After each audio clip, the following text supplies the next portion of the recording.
Dr. John Spitzer was born in 1927 to a Hungarian Jewish family in Blaha, a city to the south of Budapest that runs along the river Danube.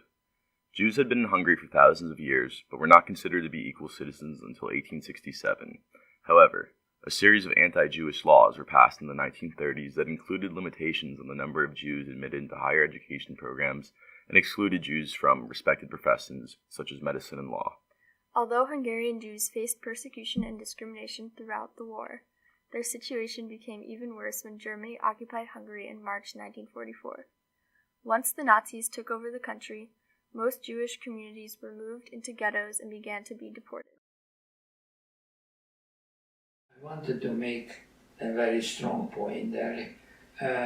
The unit of SS that was responsible for eliminating the Jews, there was a specific SS unit, consisted of a small number of people, maybe 200. So obviously these 200 people could not have managed to collect 430,000 people from hundreds of locations in less than 2 months. Without the active collaboration of the Hungarian administration and Hungarian population by and large, that both Hungarians and Germans were responsible for the deportation of Hungarian Jewry. Now I want to make 2 points here. One, that the transportation, the deportation of the Jews was a cruel, inhumane, unbelievably malicious act and under unbelievable conditions. They were totally inhumane conditions. That's point one. Point two, I want to point out now and later on as well, that not all Hungarians were really anti-Semitic. There were, all the time, there were some non-Jews who helped the Jewish people while it was really dangerous for their own being.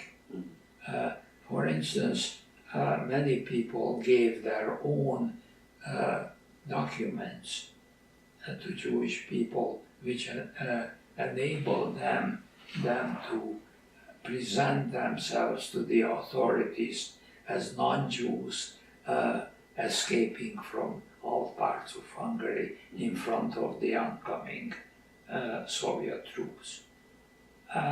These people are referred to as the righteous Gentiles, and I want to make sure that we realize how important their activities were in saving. When the Germans took over the synagogue and converted it to a warehouse, they somehow or other recruited 4 young people. And I don't remember how the recruitment took place. I was 17 years old, and 3 of my friends whom I worked with were 19. And we were responsible for the physical loading and unloading of trucks that were carrying from and to the front line goods for the fighting forces. While we were doing this, under the direct control of the German SS supervisors, our families were taken along with all the other Jews and deported primarily to Auschwitz, where the large majority perished, was killed almost immediately. It is said that if you were a Jew in the country, in Hungary, your chances of survival were 10%. And if you were a Jew in Budapest, your chances of survival was 50%. Still not a very good odds. Mm-hmm. It was a terrible, terrible disaster. The only way and the only reason that I survived was that I was working with my friends for this SS troop in the warehouse. If I hadn't been doing that, I would have been taken to Auschwitz as well. And in fact, two of my classmates suffered that fate and perished in Auschwitz. After liberation, Dr. John Spitzer finished medical school in Europe and came to America, where he reunited with his wife and her family. He went on to have a successful career as a professor of physiology at institutions across the country. Dr. Spitzer has devoted much of his later life to Holocaust education. In his presentations, he emphasizes the importance of remembering the horrendous injustice and crimes that occurred during the Holocaust and its devastating effects on the Jewish people.